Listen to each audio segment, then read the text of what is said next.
नमस्कार दोस्तों, बाजार हाट न्यूज़ चैनल के एक नए एपिसोड में आप लोगों का बहुत बहुत स्वागत है। तारीख है दोस्तों 12 जनवरी 2021 और यहाँ पे 13 जनवरी 2021 के लिए Nifty index, bank Nifty index और बैंकिंग स्टॉक के एनालिसिस करेंगे। देखेंगे दोस्तों ये सब इंडेक्स अब किस लेवल पे खड़ा और सपोर्ट है, कहाँ रेजिस्टेंस ले रहा है। फीडबैक ज़रूर दीजिएगा और रिक्वेस्ट करूँगा कि कल जो वीडियो आप लोगों के लिए पोस्ट किया था निफ्टी बैंक निफ्टी के लिए, मार्केट ने उसके हिसाब से बिहेव किया या नहीं किया, उसका फीडबैक अगर आप मुझे दें तो जरा बड़ा ही बेहतर होगा। तो चलिए शुरुआत करता हूँ एनालिसिस कल के लिए। आज का सबसे पहले हम लोग ओपन देखेंगे 14,473 और लो लगाया 14,432। ठीक है, ये कोई बात नहीं, 14,400 तो कुल मिला के कहने का मतलब 432 के आसपास है। जो मैंने बोला था कि 400 से लेके 450 अब इम्पोर्टेंट सपोर्ट बन चुका है, तो उसी के आसपास ये घूमेगा। बिल्कुल ठीक है। आज ध्यान आपको रखना है क्लोजिंग पर। हाई लगाया 14,590, बहुत ही ज़बरदस्त, और क्लोजिंग क्या है 14,563। अब ये 563 जो है ये भी अपने आप में बहुत बड़ा इंपॉर्टेंट चीज़ है। देखिए 14,500 एक इंपॉर्टेंट रेजिस्टेंस था जिसको इसने फाइनली ब्रेक कर दिया, और क्लोज जो कर रहा है वो 14,563 पे कर रहा है, यानी कि इससे भी ऊपर कर रहा है। तो ये एक बेहतरीन चीज़ है। हम लोग आज इंडिकेटर वगैरह भी लगा के चेक करेंगे क्या ये अभी भी ओवरबॉट जोन में आया या नहीं आया, तो थोड़ा सा अलर्ट भी हो सकते हैं। वो सारी चीज़ें हम लोग देख लेंगे। लेकिन मैं आपको फिर से बता दूं कल वाली बात कि आपको एक प्रॉफिट बुकिंग के लिए तैयार रहना होगा। आपको वो सोचना नहीं है उस वक्त कि मार्केट में क्रैश आ गया। क्रैश नहीं, प्रॉफिट बुकिंग कह सकते हैं। ये सब कैंडल के जैसे, ये सब कैंडल आया ना, ये बड़े वाले कैंडल, ये बड़े वाले, तो हो सकता है इससे बड़ा मिल जाए, इससे थोड़ा बड़ा मिल जाए। अगर इससे बड़ा नहीं भी मिलता है तो इसके जैसा 2-3 ठो मिले, है ना। एक दिन हुआ, फिर 2 दिन हुआ, फिर 3 दिन हुआ, ऐसा करके कुछ दिन आपको मिल सकता है। लेकिन ये कब आएगा, मैं कुछ सिचुएशन बता सकता हूँ, जैसे आप लोग भी जानते होंगे, या तो वो बजट वाले दिन हो जाए, या बजट के दूसरे दिन हो जाए, या फिर जून जुलाई के मंथ में, या फिर सितंबर के मंथ में। मैंने ये सब सिचुएशन जो बनते हैं ना, ये सब टाइम, वहाँ पे आपको एक तैयार रहना होगा कि अगर वो गिरता है मार्केट तो आपको उस वक्त प्रॉफिट बुकिंग के लिए तैयार रहना है। और अब जिस स्टॉक्स में पोजीशन बनाना हो वो स्टॉक सेलेक्ट करके रखिए, ताकि जब वो गिरे, भाव कम हो, तो फिर दोबारा से उसमें पोजीशन बनाया जा सके। समझ गए ना। डरना घबराना बिल्कुल भी नहीं, मार्केट में भी इंजॉय करिए। देखिए बाय करेंगे कल निफ्टी को कब, जब ऊपर 14,600 को ब्रेक करेगा तब। अब हमारे लिए बाय का जोन यही है 14,600। बहुत ज़्यादा तड़फड़ाहट पैदा हो कि हमें पहले बाय करना है, तो मैं इसकी सलाह बिल्कुल भी नहीं दूंगा। 14,600 अब इम्पोर्टेंट रजिस्टेंस जोन है, इसलिए हम इसके ब्रेक होने के बाद ही बाय करेंगे। बाय अब 14,600 ऊपर के लेवल पे, और टारगेट इस कंडीशन में 14,650 के आसपास का बनेगा और 14,700 के आसपास का बनेगा। अब जैसे ही ये 700 आया तो आपको एक फिगर नज़र आने लग गया होगा 15,000 का। नहीं आ रहा है नज़र कि नहीं आ रहा है, मुझे बताइएगा। जैसे ही 14,700 लिखा तो एक 15,000 का फिगर नहीं नज़र में आ रहा है, यानी अब हम लोग कहीं ना कहीं बात कर रहे हैं 15,000 के। चलिए बहुत बढ़िया बात है। तो 14,600 के ऊपर निकलेगा तो हम बाय करेंगे 14,650, 700 के टारगेट के लिए ऊपर के जोन पे। लेकिन याद रखिए कि ये जो क्लोजिंग प्राइस है, इस क्लोजिंग के आसपास 14,550, 14,570, 590, ये सब के पास ओपन होगा ना, तो हमारे लिए न्यूट्रल जोन होगा। लेकिन अगर ये 14,550 के पास ही आपको ये ओपन होता है, सपोज, ध्यान से समझिए, अगर ये यहीं पे ओपन हो जाता है तब यहाँ पे भी आप बाय कर सकते हैं। ध्यान से देखिए 14,550 पे भी अगर ये रहता है, आपको मिलता है, तब यहाँ से भी एक बाय का साइड में बनाया जा सकता है। टारगेट 14,600 के आसपास का होगा, जो कि आज का हाई प्राइस है। इस कंडीशन में स्टॉप लॉस आपको यहाँ से कम 50 पॉइंट का भी लेके चल सकते हैं। 14,500 के आसपास का एक स्टॉप लॉस आपको मेंटेन करके चलना पड़ेगा। क्लियर ना। तो दो जगह पे बाय कर सकते हैं। 14,600 को ऊपर निकलेगा तब आप बाय कर सकते हैं 14,650, 14,700 के टारगेट के लिए। ये आपको ये 14,550 के पास भी मिलता है नीचे के लेवल पे, तो 14,500 के स्टॉप लॉस के साथ 14,600 के लिए बाय का पोजीशन बना सकते हैं। अगर हम सेल करते हैं, अगर हमारा सेल का लेवल खुलेगा, तो सेल का लेवल कहाँ खुलेगा। अब आप कहेंगे कि भाई सेल का लेवल तो ये इंपॉर्टेंट है, 14,563 का क्लोजिंग है, तो इसके पास एक इंपॉर्टेंट सपोर्ट है 14,550। तो अब इसके नीचे सेल करना। आप कहेंगे कि यहाँ पे तो आप बोल रहे हैं बाय करने 14,550 पर, अब यहाँ पे सेल करने कैसे बोल रहा हूँ। मैं कह रहा हूँ कि आपको बाय करना है 14,550 पे। याद रखिए 14,550 को जब ऊपर की साइड में काटेगा ना, तब आपको बाय करना है। ऊपर से नीचे आते हुए बाय नहीं होता है। बाय मतलब नीचे से ऊपर, ऊपर से नीचे कभी बाय नहीं होता है। अगर ये नीचे से ऊपर जा रहा है 14,550 तब आप बाय करेंगे, लेकिन अगर ये ऊपर से नीचे काट रहा है 14,550 को तब आप सेल करेंगे टारगेट 14,500 के टारगेट के लिए। क्लियर ना? अब बात समझ में आ गई आपको? चलिए बहुत बढ़िया। तो 14,550 के नीचे सेल करेंगे 14,500 के टारगेट के लिए। इसके नीचे गिर जाता है तो ज़्यादा से ज़्यादा आपको 14,450 के आसपास का एक लेवल आपको दिखा सकता है। तो ये आपको बाय और सेल में मैंने एक नॉर्मल कंडीशन में समझाने की कोशिश किया। अगर ये गैप अप और गैप डाउन ना हो, नॉर्मल हो तब, लेकिन ज़रूरी नहीं है। अभी जैसा सिचुएशन है हमेशा गैप अप और गैप डाउन ही खुलता है। तो अब गैप अप और गैप डाउन कहाँ हो सकता है ये इंपॉर्टेंट है, इस चीज़ को हम लोग समझते हैं। देखिए गैप अप 14,590 का इसने हाई लगा दिया, अच्छी बात है, और क्लोजिंग 14,563 के पास कर रहा है। तो मैं कहाँ पे गैप अप मानूंगा? 14,600 का ही तो मानूंगा, यही तो मान सकता हूँ। लेकिन ये एक्चुअली ना ये मन नहीं मान रहा है अंदर से। क्या है मन क्यों नहीं मान रहा है? कि क्लोजिंग के बिल्कुल पास में है ना, क्लोजिंग के बिल्कुल पास में, इसलिए ये मन ऐसे भी नहीं मान रहा है। तो मैं इसको काट दूंगा। दूसरा गैप अप लेवल में 14,650 मानूंगा कि ये अगर गैप अप हो 100 पॉइंट हो तभी तो मज़ा है। 70-80 पॉइंट होता है तो ये 20-30 पॉइंट गैप अप ओपन होगा तो क्या मज़ा आएगा? कोई मज़ा नहीं आएगा। तो कम से कम ये मज़ा आएगा 14,650 पर अगर गैप अप ओपन होगा तभी, है ना दोस्तों? अगर आप मेरे नए सब्सक्राइबर हैं तो बता दूं कि मेरे इस चैनल को अगर सब्सक्राइब नहीं किया, सब्सक्राइब करिए, बेल का आइकन भी प्रेस करें, जिससे मेरे वीडियो की लेटेस्ट नोटिफिकेशन मिलेगी सबसे पहले। और लाइव मार्केट में कॉल प्राप्त करने के लिए टेलीग्राम चैनल को जरूर ज्वाइन करिए, वीडियो के डिस्क्रिप्शन में लिंक मिलेगा। साथ ही short term call, positional call भी टेलीग्राम चैनल पर आपको अवेलेबल होते हैं। तो 14,650 पे अगर गैप अप ओपन होता है तो हम बाय किस जगह पे करेंगे? बाय 14,650 पे बिल्कुल नहीं करेंगे, हम 14,675 के ऊपर बाय करेंगे। बाय अब 14,675 और टारगेट इस कंडीशन में 14,750 के आसपास का। ओनली वन टारगेट, क्योंकि जब भी कोई नया लेवल आता है ना तो वो रजिस्टेंस भी बनता है और सपोर्ट भी बनता है। अब वो उसका बिहेव बताता है कि सपोर्ट बनेगा कि रजिस्टेंस। अगर वो टाइम के साथ प्राइस सस्टेन करता है उस जगह पे तो वो सपोर्ट, अगर सस्टेन नहीं करता तो वो रजिस्टेंस। इसलिए हम 14,650 पे वेट करेंगे प्राइस सस्टेन होने का टाइम के साथ, और अगर सस्टेन होता है तो 14,675 के ऊपर बाय करेंगे 14,750 के टारगेट के लिए। अगर सेल करना है गैप अप कंडीशन में तो सेल हम कहाँ करेंगे? 14,620 के नीचे। इसका मतलब वो प्राइस सस्टेन नहीं कर पाया 14,650, सेल करेंगे इसके नीचे और टारगेट 14,550 का आपको यहाँ पे मिल सकता है। क्लियर? ज़्यादा नीचे आएगा तो 14,500 वाला टारगेट मिलेगा और क्या होगा। ठीक है, चलिए एंजॉय करिए। अब दोस्तों, अगर अभी तक आप लोगों ने टेलीग्राम चैनल को ज्वाइन नहीं किया तो जरूर ज्वाइन कीजिएगा। इसमें मैं लाइव में कुछ कॉल्स प्रोवाइड करता हूं और आप जाके ज्वाइन होकर देख सकते हैं कि वहाँ पे मेरा कॉल्स का परफॉर्मेंस कैसा रहता है। तो यहाँ पे मैंने 3 तरीका बताया ज्वाइन होने का टेलीग्राम चैनल पे। पहला प्रोसेस है दोस्तों कि आप मेरे वीडियो के डिस्क्रिप्शन में जाइए, किसी भी वीडियो के डिस्क्रिप्शन में वहाँ टेलीग्राम चैनल का लिंक मिलेगा। उस लिंक पे क्लिक करके आप टेलीग्राम चैनल पे ज्वाइन हो सकते हैं। दूसरा प्रोसेस है दोस्तों कि आप अपने मोबाइल में टेलीग्राम ऐप को इंस्टॉल कीजिए, उसके बाद उसे ओपन करिए। ओपन करने के बाद आरके ट्रेडिंग बीजीपी को सर्च कीजिए अपने टेलीग्राम ऐप में, तो वहाँ पे मेरा चैनल मिल जाएगा, आप उस पर क्लिक करके ज्वाइन हो सकते हैं। तीसरा प्रोसेस है दोस्तों कि आप मुझसे मेरे व्हाट्सअप नंबर पर टेलीग्राम चैनल का लिंक मांग सकते हैं। मैंने यहाँ पे व्हाट्सअप नंबर दे दिया है और यही मेरा कॉल का भी नंबर है। तो आप यहाँ भी मुझसे अपना व्हाट्सअप पर टेलीग्राम चैनल का लिंक मांग सकते हैं। तो जरूर वहाँ पर ज्वाइन होइए, लाइव में मैं कुछ कॉल्स प्रोवाइड करता हूँ वहाँ पर भी। हम लोग गैप डाउन की भी बात करेंगे, ये गैप अप हो गया।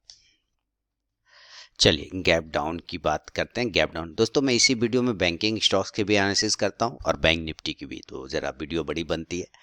गैप डाउन की बात करूंगा दोस्तों। गैप डाउन किस लेवल पे हो सकता है? अभी क्लोजिंग है 14,563 के आसपास में, तो अभी इंपॉर्टेंट सपोर्ट बन गया 14,500, तो मैं यही लेवल मानूंगा कि गैप डाउन लेवल है। अगर इस लेवल पे ओपन होता है, यहाँ पे डायरेक्ट ओपन हो जाता है 14,500 पे इस तरह से, तो यहाँ से एक बाउंस आना चाहिए ऊपर। लेकिन आपको इस पर ओपन होते के साथ बाय नहीं करने का है, थोड़ा सा नीचे आने दीजिए, फिर जब ये ऊपर जाएगा तब बाय करेंगे। तो उस कंडीशन में हो सकता है लेवल थोड़ा सा बदल जाए, 14,525 का लेवल हो जाए तो हम यहाँ पे भी बाय कर सकते हैं। ज़रूरी नहीं कि एग्जैक्ट 14,500 पे ही करें, ऐसा कोई ज़रूरी नहीं है। 14,525 के ऊपर बाय कर सकते हैं। टारगेट हमारा 14,600 के आसपास का बनेगा। अगर हमें गैप डाउन लेवल में सेल करना होगा तो हम सेल कहाँ करेंगे? सेल करेंगे 14,470 के नीचे। ये अब याद रखिएगा 14,500 की इंपॉर्टेंट सपोर्ट है ना। अगर ये ज़रा सा भी ब्रेक होता है तो वहाँ से 40-50 पॉइंट का रैली आपको तुरंत मिलेगा। तो 14,470 के नीचे सेल करेंगे और टारगेट इस कंडीशन में 14,400 का एक इंपॉर्टेंट सपोर्ट जोन है, वो हमारा एक टारगेट बन सकता है गैप डाउन में। तो ये एक आपको मैंने निफ्टी का एक नॉर्मल व्यू दिया है और साथ ही गैप अप और गैप डाउन में भी। लेकिन हम लोग यहाँ पे जैसा कि अभी हम लोगों ने बात किया कि काफ़ी अच्छी रैली आई और पहले साइडवेज रहा, निगेटिव ओपन हुआ, cost to cost pre open में चला, फिर अचानक से रैली आ गई। तो इसके हिसाब से अब जरा हम लोग एक इंडिकेटर छोटे से RSI और MACD को भी लगाएंगे यहाँ पे, ठीक है। RSI लगाता हूँ पहले, आप लोग बहुत फॉलो करते हैं। तो अब यहाँ RSI हमें बता रहा है कि भाई ये हम 80 पर चले गए। तो आप लोग ये तो जानते हैं कि RSI 80 का मतलब क्या होता है, ओवरबॉट जोन हो गया, यानी बहुत ज़्यादा खरीदा गया है। अब आप हिस्ट्री समझिए कि मार्केट इस पॉइंट पे पिछले बार आने के बाद यहाँ पे मार्क लगा लेते हैं ना, मार्केट इस जगह पे ये देखें ये लगा दिया और मार्केट इस जगह पे वापस आ चुका है। तो ये जब पॉइंट आ चुके हैं हमारे, इसी जगह पे मार्केट ने पिछले बार ये गिरावट दिखाया, देखिए है ना, गिरा कि नहीं गिरा, अब बोलिए। तो उसी जगह पे मार्केट आया है कि नहीं, अभी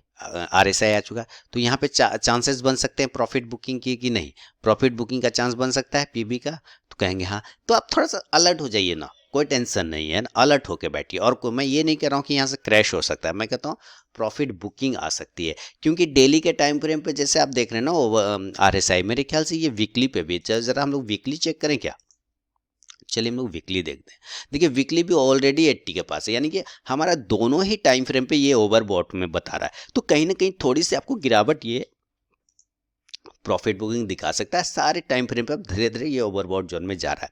तो आपको एक प्रॉफिट बुकिंग के चांसेस तो यहाँ पे बनते हैं। इस वजह से आपको मैं हमेशा अलर्ट करके रख रहा हूँ कि भाई नज़र रखिए, हो सकता है आपको यहाँ पे एक प्रॉफिट बुकिंग मिल सकता है निफ्टी में। और वो प्रॉफिट बुकिंग 200 पॉइंट का हो सकता है, 300 का हो सकता है, 500 पॉइंट का भी हो सकता है, कोई प्रॉब्लम नहीं। वो हमें नज़र रखना पड़ेगा और वहाँ पे अपने लेवल का वेट करना पड़ेगा। तो ये निफ्टी का दोस्तों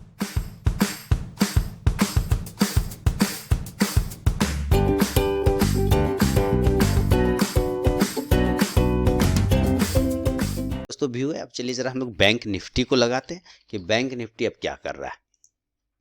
अब देखिए दोस्तों, ये बैंक निफ्टी का चार्ट है आपके सामने में। बैंक निफ्टी एक अच्छा मूवमेंट में मिला, 300 350 पॉइंट की रैली और एक इंपॉर्टेंट रेजिस्टेंस जो 32,300 का था, उसको ब्रेक सक्सेसफुली किया, क्लोजिंग भी उसके ऊपर किया है, बहुत बढ़िया बात है।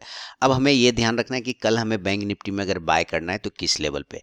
तो आज का हाई है 32,397, यानी 400 के आसपास का आप हाई है। क्लोजिंग कर रहे हैं 32,340 के आसपास, मतलब 60 पॉइंट का डिफरेंस है, कोई खास डिफरेंस नहीं। तो मैं 32,400 के ऊपर ज़्यादा कंफर्टेबल फील करूंगा।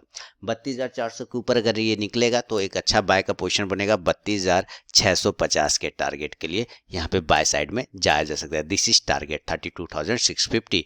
उसके पहले भी लेना है तो 500 का भी आप टारगेट लेके चल सकते हैं, 32,500 का भी एक टारगेट मिल सकता है। अगर हमें सेल करना होगा दोस्तों तो हम सेल करेंगे 32,300 के जस्ट नीचे, यानी 32,280 के नीचे आप सेल करिए। और टारगेट इस कंडीशन में 32,200 का एक पहला टारगेट ये होगा। सेकेंड टारगेट 32,100 के आसपास का एक टारगेट आपको यहाँ पे मिलेगा नॉर्मल कंडीशन में। गैप अप और गैप डाउन होता है तो फिर लेवल वो बदल जाएगा, लेकिन इस लेवल को ध्यान रखिए, ये यहाँ पे एक इंपॉर्टेंट रेजिस्टेंस था, उसको इसने ब्रेक किया है और तेज बाउंस भी कर सकता है। तो 32,500 का अगर आप कॉल ऑप्शन लेके चलते हैं कल, तो ये आपको एक अच्छा मूवमेंट दे सकता है, एक अच्छा प्रॉफिट बना के 32,500 का कॉल ऑप्शन दिखा सकता है। बात करूंगा आगे गैप अप और गैप डाउन कंडीशन में। गैप अप कंडीशन में गैप अप कहाँ पे हो सकता है, देखिए चांसेस क्या बनते हैं। चलिए चार्ट को थोड़ा छोटा करते हैं और गैप अप का उम्मीद लगाने की कोशिश करते हैं। हमारे लिए ये रेजिस्टेंस जोन है, देखिए अब हमारे लिए अगला रेजिस्टेंस जोन है 32,650 का। तो एक लेवल मैं यहाँ पे मार्क कर दिया क्योंकि वो हमारा रेजिस्टेंस जोन अगला है ना। इसके पहले एक रेजिस्टेंस 32,450 भी आता है, लेकिन मैं 32,650 मान के चलूंगा क्योंकि वो हमारा फाइनली 52 वीक का लाइफ टाइम का ना, लाइफ टाइम का हमारा वो हाई है। इस वजह से मैं उसी को लेके चलूंगा 32,650 का गैप अप। अगर ये 32,650 के पास गैप अप ओपन होता है तो इस कंडीशन में ये हमारा लाइफ टाइम है ना, लाइफ टाइम का ये हाई होगा हमारा, ठीक है, लाइफ टाइम हाई होगा। तो ये हमारा रेजिस्टेंस भी हो सकता है, ये हमारा सपोर्ट भी हो सकता है, इसलिए हम सेफ पोजीशन खेलेंगे 32,700 के ऊपर। टारगेट इस कंडीशन में यहाँ पे ये बाय जोन है, 32,700 का बाय जोन, और टारगेट 32,700 के सॉरी 32,650 बोल रहा हूँ, हाँ। तो 32,700 के ऊपर हम लोग हैं और टारगेट हमारा 32,900 के ऊपर। याद रखिए 32,900 का हमारा एक टारगेट हो सकता है। दूसरा टारगेट 33,000 वाला हमारा 33,000 का एक टारगेट मिलेगा। लेकिन अगर ये गैप अप ओपन होता है और नीचे गिर जाता है तो हम सेल करने की कोशिश करेंगे, 32,600 के नीचे सेल करेंगे। Cell below 32,600। यहाँ पे प्रॉफिट बुकिंग आ सकता है ना बड़ा, चूंकि लाइफ टाइम हाई है तो वहाँ पे प्रॉफिट बुकिंग भी आ सकता है, इसलिए हम 32,600 के नीचे भी सेल करने की कोशिश कर सकते हैं। टारगेट हमारा 32,500 और 32,400 वाला 32,400 का टारगेट हमारा मिल सकता है। ये दोनों ये याद रखिए कि बहुत जल्द अब ये लाइफ टाइम हाई दिखाने वाला है आपको बैंक निफ्टी। तो ये व्यू है गैप अप कंडीशन में। अगर ये गैप डाउन होता है, हालांकि चांसेस तो कम लग रहे हैं, लेकिन फिर भी गैप डाउन अगर होता है, सॉरी मैं गैप डाउन लिखूंगा, गैप डाउन होता है तो किस लेवल पे गैप डाउन होगा, तो गैप डाउन हमारा 32,000 के लेवल को हुई अब इंपॉर्टेंट सपोर्ट है 32,000 का, ठीक है 32,000। अगर यहाँ पे गैप डाउन लेवल पे बाय होता है तो हम 32,100 के ऊपर बाय करेंगे। ये लेवल हमारा गैप डाउन लेवल में बाय का लेवल है 32,100 के ऊपर, और इस लेवल में टारगेट हमारा 32,300 वाला बन के निकल के आएगा। अगर हमें गैप डाउन लेवल में सेल करना होगा तो हम 31,900 के नीचे सेल करेंगे, सेल का लेवल, और इस कंडीशन में टारगेट हमारा 31,750 के आसपास का बन सकता है। तो ये निफ्टी और बैंक निफ्टी का दोस्तों मेरा अपना व्यू है। वीडियो और एनालिसिस पसंद है, लाइक और फीडबैक जरूर दीजिए। चलिए जरा अब बैंकिंग स्टॉक्स को भी दोस्तों, अगर अभी तक आप लोगों ने टेलीग्राम चैनल को ज्वाइन नहीं किया तो जरूर ज्वाइन कीजिएगा। इसमें मैं लाइव में कुछ कॉल्स प्रोवाइड करता हूँ और आप जाके ज्वाइन होकर देख सकते हैं कि वहाँ पे मेरा कॉल्स का परफॉर्मेंस कैसा रहता है। तो यहाँ पे मैंने 3 तरीका बताया ज्वाइन होने का टेलीग्राम चैनल पे। पहला प्रोसेस है दोस्तों कि आप मेरे वीडियो के डिस्क्रिप्शन में जाइए, किसी भी वीडियो के डिस्क्रिप्शन में वहाँ टेलीग्राम चैनल का लिंक मिलेगा, उस लिंक पे क्लिक करके आप टेलीग्राम चैनल पे ज्वाइन हो सकते हैं। दूसरा प्रोसेस है दोस्तों कि आप अपने मोबाइल में टेलीग्राम ऐप को इंस्टॉल कीजिए, उसके बाद उसे ओपन करिए। ओपन करने के बाद आरके ट्रेडिंग बीजीपी को सर्च कीजिए अपने टेलीग्राम ऐप में, तो वहाँ पे मेरा चैनल मिल जाएगा, आप उस पर क्लिक करके ज्वाइन हो सकते हैं। तीसरा प्रोसेस है दोस्तों कि आप मुझसे मेरे व्हाट्सअप नंबर पर टेलीग्राम चैनल का लिंक मांग सकते हैं। मैंने यहाँ पे व्हाट्सअप नंबर दे दिया है और यही मेरा कॉल का भी नंबर है, तो आप यहाँ भी मुझसे अपना व्हाट्सअप पर टेलीग्राम चैनल का लिंक मांग सकते हैं। तो जरूर वहाँ पर ज्वाइन होइए, वो लाइव में मैं कुछ कॉल्स प्रोवाइड करता हूँ वहाँ पर भी। देख लेते हैं कि कौन सा बैंकिंग स्टॉक किस लेवल पे है। तो चलते हैं हम लोग बैंकिंग स्टॉक्स के पास। दोस्तों चलिए बैंकिंग स्टॉक में सबसे पहले एक्सिस बैंक से स्टार्ट करेंगे। एक्सिस बैंक देखिए एक अच्छा रेजिस्टेंस ले रहा है, 680 रुपये का एक रेजिस्टेंस है अप साइड में। आज की क्लोजिंग 675 के आसपास का है। कल वापस से अगर ये ब्रेक करता है 680 वगैरह को, अगर अप साइड में ब्रेक करता है तो एक बाय का टारगेट फिर 690 से 700 तक देने का कोशिश करेगा axis bank. Bank of Baroda आज सारे पीएसयू बैंक में काफ़ी तेजी रैली थी, जैसे कि मैंने कहा था आपको कि 70 के ऊपर जाने के बाद यहाँ से जो टारगेट बनेगा 65 के ऊपर 70 का टारगेट होगा, वो टारगेट डन हो गया। क्लोजिंग भी 71 पर है, 10% की तेजी है। तो याद रखिए तेजी के बाद थोड़ी प्रॉफिट बुकिंग भी आ सकती है, लेकिन दोबारा से अगर ये 71 को ब्रेक करता है तो 75 तक का टारगेट बैंक ऑफ बड़ौदा देगा। बैंक ऑफ इंडिया 55 का इंपॉर्टेंट रेजिस्टेंस जोन है, अभी हमारा अगला टारगेट वही 55 का बनेगा। बैंक ऑफ इंडिया पे नजर रखेंगे। कैनरा बैंक डायरेक्ट 140 आ गया हाई, लेकिन 140 के ऊपर क्लोज करेगा, ये टारगेट तो हो गया डन। अब 140 के ऊपर क्लोज करेगा तो अगला टारगेट 150 का लेके चलेंगे, 145 से लेके 150 तक का। फेडरल बैंक जैसा कि मैंने पिछले बार भी कहा था कि ये अपने बहुत बड़े जाल से बाहर आया, 70 का एक इंपॉर्टेंट रेजिस्टेंस था, तो काफ़ी दिनों से ये ब्रेक नहीं कर पा रहा था, उसको ब्रेक किया। अभी इसमें आपको रैली मिलेगा कुछ दिन। तो इसी तरह से कल ये वापस से 77 को ब्रेक करेगा तो 80 तक के टारगेट इंटरडे में दिखा सकता है। एचडीएफसी बैंक ने पोजिशनल कॉल मैंने दिया हुआ था एचडीएफसी बैंक पर, और आपने देखा भी होगा, और आज का हाई भी देख लिया 1490 तक का इसने हाई लगा दिया। कल अगर 1490 को दोबारा ब्रेक करता है तो 1525 से 30 तक का भी टारगेट दिखा सकता है दोस्तों। आईसीआईसी बैंक पे नजर रखें दोस्तों। आईसीआईसी बैंक 555 के ऊपर निकलने के बाद आपको 575 तक के टारगेट इंट्राडे में भी दिखा सकता है। उसके बाद नेक्स्ट टारगेट 600 की तरफ जाएगा। इंडियन बैंक बहुत ही जबरदस्त देखिए, 95 के ऊपर निकलने के बाद 100 तक का टारगेट, और 100 के ऊपर निकलेगा तो 110 तक का एक टारगेट बना के आपको इंडियन बैंक दिखाएगा। इंडसइंड बैंक अपना इंपॉर्टेंट सपोर्ट के पास होल्ड कर रहा है। ऊपर अगर 950 ब्रेक करता है तो 975 से 1000 तक का एक टारगेट दिखाएगा। कोटक बैंक की बात करते थे कि कोटक बैंक ज़बरदस्त तरीके से अपना इंपॉर्टेंट सपोर्ट, जैसा कि कल ही मैंने कहा था कि इसने अपना एक इंपॉर्टेंट सपोर्ट तो ब्रेक कर दिया है, तो कमज़ोर तो चार्ट पे हो गया है। अब ऑलरेडी ये अपने सपोर्ट के पास आ चुका है, तो अब अगर ये सपोर्ट भी ब्रेक करता है 1900 का सपोर्ट, तो काफ़ी तेज़ गिरावट फिर करेगा, वहाँ से 50 पॉइंट यानी 1850 तक भी आ सकता है। लेकिन अगर ये कल वापस से ब्रेक करता है 1920 को भी अगर अप साइड में ब्रेक करता है तो फिर ये वापस 1940 तक जाने की कोशिश करेगा। पीएनबी अच्छी रैली, वही शॉर्ट टर्म के लिए नहीं लॉन्ग टर्म के लिए रखिए पीएनबी, तो अच्छी बात है। डीप अगर मिलता है तो उसमें बाय का पोजीशन बनाया जा सकता है। आरबीएल बैंक नेक्स्ट टारगेट 280 का, हालांकि टारगेट डन हो चुका है, दोबारा अगर 280 को ब्रेक करेगा तो 300 का अगला टारगेट बनेगा। एसबीआई देखिए ये पीएसयू बैंक का तो ये लीडर है, तो उसी हिसाब से याद चला भी, लेकिन चलता है बहुत दिनों के बाद, कभी कभी जागता है, इसलिए उतना खास वैल्यू करता नहीं मैं इसको। 295 का अगला टारगेट है इसका 300 के ऊपर निकलेगा 310 का टारगेट होगा। Yes Bank, no view, Union Bank एक आया है जोन, लेकिन 35 का इंपॉर्टेंट जोन है, और उसके बाद जो है 37 का है, वो दोनों ब्रेक करेगा तो 40 का टारगेट दिखाएगा। बंधन बैंक नीचे की तरफ में दिवाली वाला पिक्स में, ये तो ऑलरेडी टारगेट डन कर चुका है दिवाली का, लेकिन कोई दिक्कत नहीं, ऊपर वापस 430 ब्रेक करेगा, 460 से 500 तक का टारगेट बंधन बैंक दिखाएगा दोस्तों। तो दोस्तों ये था निफ्टी, बैंक निफ्टी और बैंकिंग स्टॉक्स पे मेरा अपना व्यू। लाइक और फीडबैक जरूर करें, और लाइव मार्केट में कॉल प्राप्त करने के लिए टेलीग्राम चैनल को जरूर ज्वाइन करें। मिलता हूँ नेक्स्ट वीडियो में, तब तक के लिए बहुत बहुत धन्यवाद।